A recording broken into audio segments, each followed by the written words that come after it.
எனக்கு ரொம்ப பிடிச்ச ஒரு விஷயம் என்ன அப்படின்னா எஸ்.எஸ். ராஜமௌழி அவர்கள்ட்ட வந்து இல்லை த பர்செப்ஷன் அப்படின்னு சொல்லுவாங்க. அவருடைய பார்வை, அந்த பார்வை வந்து ரொம்ப சூப்பரான ஒரு பார்வை. அது எப்படின்னா, அண்டார்டிகா வந்து இதுதான் உலகம் அப்படின்னா மேலே இங்கே இருக்குது அண்டார்டிகா.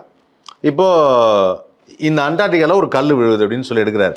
இந்த கல் விழுதுன்னு சொல்லும்போது கல் உள்ளே போய் தண்ணி உள்ள கேமரா போய் அப்படியே ரிவர்ஸில் திரும்புது.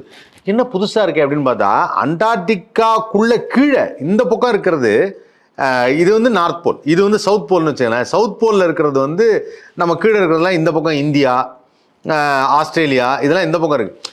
என்ன ஒரு பர்செப்ஷன்னா, அந்த கேமரா ஆங்கிளை அப்படி போயிட்டு அப்படியே திருப்பி கரெக்டாக கொண்டு வருவார். இங்கேருந்து அப்படியே இந்த பக்கம் என்ன நடக்குது அப்படின்னு சொல்லி. ஸோ இவர் என்ன எடுக்கிறாருன்னா, ஒரு த டிஃப்ரென்ஸ் பிட்வீன் இந்த படத்துடைய டீசர் பார்த்த வரைக்கும் நான் தெரிஞ்சுக்கிட்டது என்னன்னா, ஒரு பக்கம் சயின்ஸ் ஃபிக்ஷன், சயின்ஸுங்கிறது ஒன்று நடக்கிறது இயல்பாக நாசா ஆராய்ச்சி கழகத்தில் எல்லாம் பார்க்குறாங்க நடக்கிறது. ஒரு பக்கம் வந்து அதாவது என்னென்னா கடவுள், ஹிஸ்டாரிக்கல், இந்த மாதிரி சில விஷயம்.